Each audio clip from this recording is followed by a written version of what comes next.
राष्ट्रपति द्रौपदी मुर्मू का उड़ीसा दौरा। 3 अगस्त से राष्ट्रपति द्रौपदी मुर्मू उड़ीसा के 3 दिन के दौरे पर रहेंगी। इस दौरे के दौरान राष्ट्रपति कटक, भुवनेश्वर, ब्रह्मपुर और गंजाम जिले जाएंगी। राष्ट्रपति अपने दौरे में तप्त पानी में कई शैक्षणिक, सांस्कृतिक और आधिकारिक कार्यक्रमों में शामिल होंगी। पहले दिन राष्ट्रपति द्रौपदी मुर्मू कटक में जगत गुरु कृपालु यूनिवर्सिटी का उद्घाटन करेंगी। 4 अगस्त को राष्ट्रपति दक्षिणी उड़ीसा जाएंगी और अन्य आधिकारिक कार्यक्रमों में शामिल होंगी। कार्यक्रमों में शामिल होने से पहले राष्ट्रपति मुर्मू तप्त पानी के पास स्थित मां कंधुनी देवी मंदिर में पूजा अर्चना करेंगी। राष्ट्रपति द्रौपदी मुर्मू के उड़ीसा दौरे के लिए सुरक्षा के कड़े इंतजाम किए गए हैं। भुवनेश्वर और कटक में पुलिस की लगभग 40 प्लाटून तैनात की गई है। कार्यक्रमों के सुचारू संचालन के लिए ट्रैफिक कंट्रोल, निगरानी और सुरक्षा के अन्य उपायों को और मजबूत किया गया है।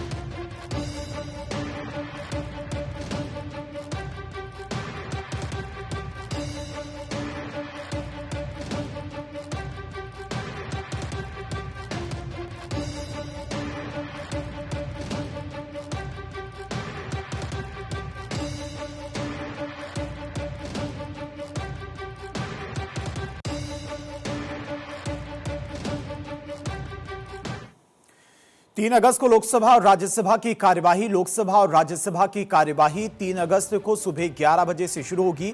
सूत्रों के मुताबिक सरकार इस हफ्ते लोकसभा में foreign contribution act amendment bill पेश कर सकती है। 20 जुलाई को हुए विरोध प्रदर्शन और विपक्ष के हंगामे के बीच सरकार अपनी विधायी एजेंडे को आगे बढ़ा रही है।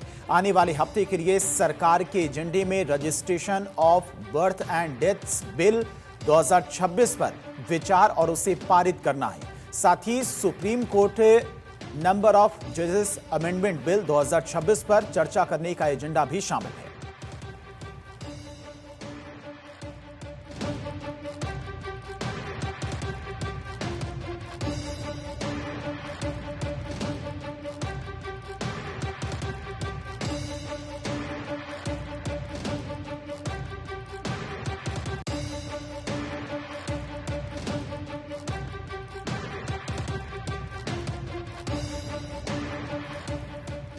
लखनऊ में होगी ब्रिक्स की अहम बैठक। 3 और 4 अगस्त को ब्रिक्स देशों के राष्ट्रीय सांख्यिकी कार्यालयों के प्रमुखों की बैठक होगी।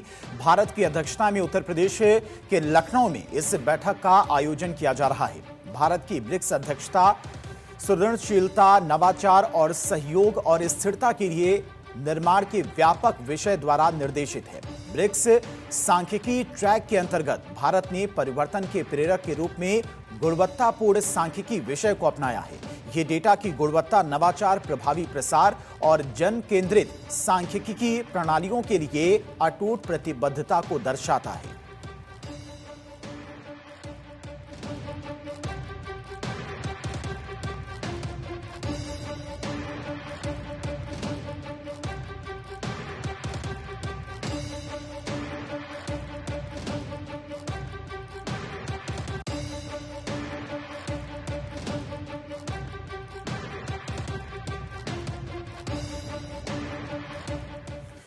हरियाणा में सीएम सैनी का प्रोग्राम। सुबह 10 बजे मुख्यमंत्री नायब सिंह सैनी हरियाणा लोक भवन में राज्यपाल से मुलाकात करेंगे। सुबह 11 बजे सिविल सचिवालय में विकास योजनाओं की स्वीकृति संबंधी एसएलसी की बैठक की अध्यक्षता करेंगे।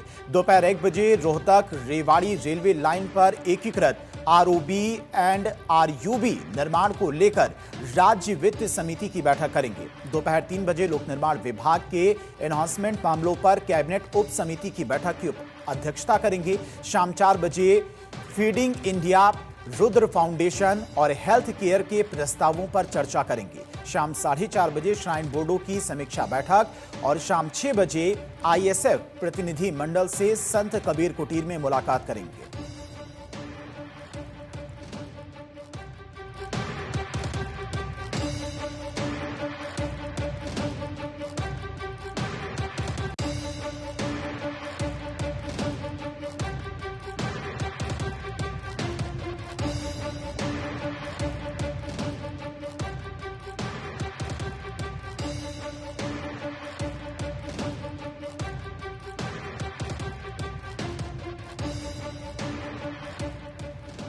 3 अगस्त को नूह में ब्रजमंडल यात्रा। सावन के पहले सोमवार 3 अगस्त को नूह में ब्रजमंडल जलाभिषेक यात्रा होगी।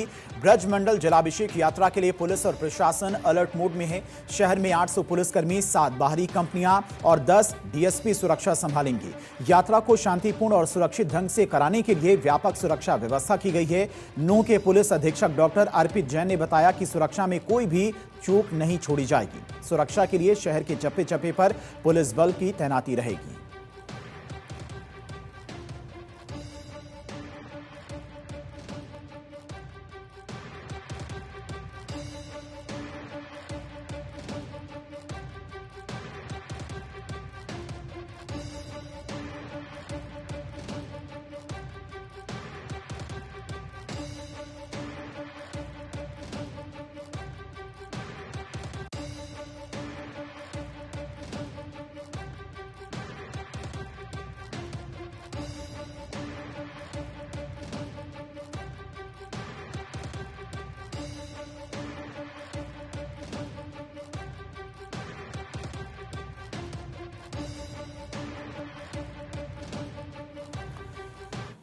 सोशल मीडिया पर संसद की सख्ती, इंटरनेट, मीडिया और डिजिटल मंचों के नियमन पर चर्चा के लिए संसदीय समिति ने 3 अगस्त को बैठक बुलाई। समिति ने मेटा, इंस्टाग्राम, गूगल, एक्स और स्नैपचैट के प्रतिनिधियों को पेश होने के लिए तलब किया है। इलेक्ट्रॉनिक्स एवं सूचना प्रौद्योगिकी मंत्रालय और गृह मंत्रालय के अधिकारियों को भी बैठक में बुलाया गया है। सांसद निशिकांत दुबे की अध्यक्षता वाली समिति निजता और सार्वजनिक व्यवस्था से जुड़े सवालों पर जवाब मांगेगी। महिलाओं, बच्चों, किसानों, ग्रामीणों और आम नागरिकों के डेटा संरक्षण पर कंपनियों से विस्तृत जानकारी ली जाएगी। हालिया छात्र आंदोलनों और सोशल मीडिया के बढ़ते प्रभाव के बीच ये बैठक डिजिटल प्लेटफॉर्म की जवाबदेही पर अहम मानी जा रही है।